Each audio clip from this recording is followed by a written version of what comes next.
Hello guys, আমি Deep and welcome back to my channel Deep exclusive. So এখন আমি এই ভিডিওতে বেসিক্যালি কথা বলবো দুটো বিষয়কে নিয়ে, এবং দেবদার প্রধানকে নিয়ে কথা হবে, কাবুলিওয়ালাকে নিয়ে কথা হবে, এবং তার সঙ্গে সঙ্গে সবার ফার্স্টে কথা বলবো অবশ্যই খাদানকে নিয়ে।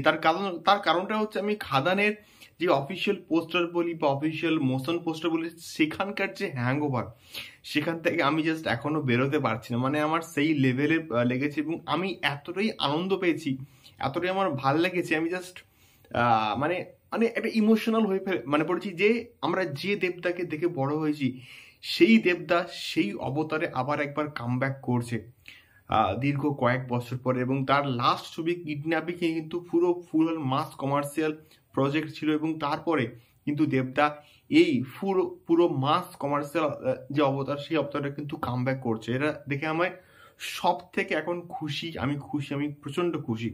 সো বিষয়টা হচ্ছে এইটা যখন শেয়ার করা হয় তখন কিন্তু লেখা আছে দেব 46। সো দেব 45 কিন্তু অলরেডি অ্যানাউন্সমেন্ট হয়ে গিয়েছে, দেব এবং শ্রীজিৎ মুখার্জির টেক্কা, এবং এটা কিন্তু আসছে পুজোতে। সো তাহলে দেব 46 এক্স্যাক্টলি কবে আসছে? তার কারণটা হচ্ছে দেব 46 অ্যাটলিস্ট দেব 45 এর আগে আসবে না, তো দেব 46 আসবে অ্যাটলিস্ট পুজোর পরে। সো আজকের ঠিক বিকেলের দিকে কিন্তু দেবদা হচ্ছে পোস্ট করেন যে সবকিছু ঠিকঠাক থাকলে, সবকিছু টাইম মতো এগোলে ওটা কিন্তু মোটামুটি আমাদের ওই যে ট্রায়োটা বেঙ্গল টকিজ দেব এবং অভিজিৎ সেন, ওই যে কম্বিনেশনটা, ওটা আসতে পারে ক্রিসমাসে, 2024 ক্রিসমাস, মানে 20th ডিসেম্বর, ওই সময় হচ্ছে আসতে পারে। তো তার এই যে ক্রিসমাস এবং হচ্ছে আমাদের পুজো, তাহলে এর মাঝামাঝি কোনো একটা সময় কিন্তু আসতে পারে দেব 46। তাহলে মাঝামাঝি সময় বলতে কিন্তু রয়েছে দিওয়ালি।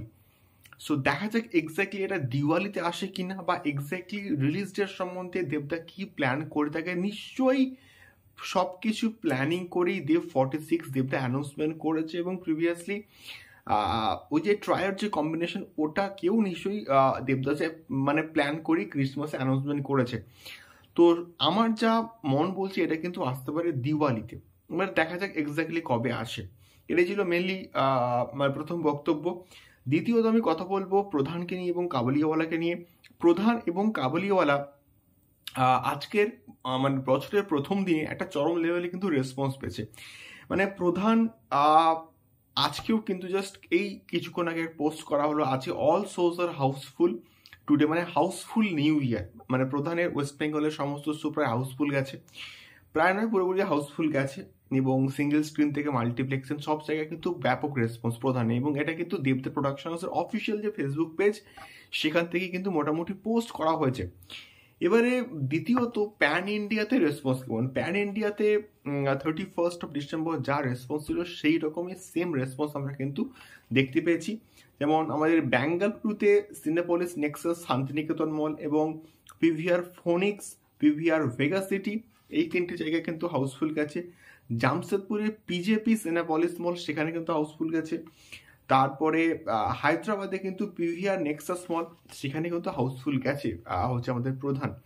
এবং আমাদের কাবুলিওয়ালাও কিন্তু সিঙ্গেল স্ক্রিন এবং মাল্টিপ্লেক্সিংয়ে প্রচণ্ড ভালো একটা রেসপন্স, এবং এই রকম রেসপন্স যদি প্রত্যেকটা বাংলা সিনেমা পায়, তাই না, তাহলে কিন্তু খুব ভালো হবে, এবং বাংলা সিনেমার অ্যাটলিস্ট অনেক দূর কিন্তু এগোবে। এবং এইভাবে যে ভালো একটা রেসপন্স পাচ্ছে প্যান ইন্ডিয়াতে, তাহলে এর ফলে কি হবে যে এর যে পরবর্তী প্যান ইন্ডিয়ার প্রজেক্টগুলো আসবে, যেগুলো মানে বাংলার সঙ্গে সঙ্গে হিন্দিতেও মুক্তি পাবে, সেইগুলোও কিন্তু অডিয়েন্সের কাছ থেকে ভালো একটা রেসপন্স পাবে। এবং যেহেতু এটা ফেস ভ্যালু তৈরি হয়ে যাচ্ছে আমাদের বাংলা সুপারস্টারদের প্যান ইন্ডিয়াতে। সো দেখা যাক, আমি কালকের একটা বক্স অফিস কালেকশন নিয়ে অবশ্যই ভিডিও বানাবো, তোমরা অবশ্যই দেখো ভিডিওগুলো, এবং তোমরা খাদান এবং মানে খাদানকে নিয়ে কতটা আশাবাদী সেটাও কিন্তু আমাকে কমেন্ট করে শেয়ার করতে পারো। দেখা হচ্ছে পরবর্তী ভিডিওতে। টাটা।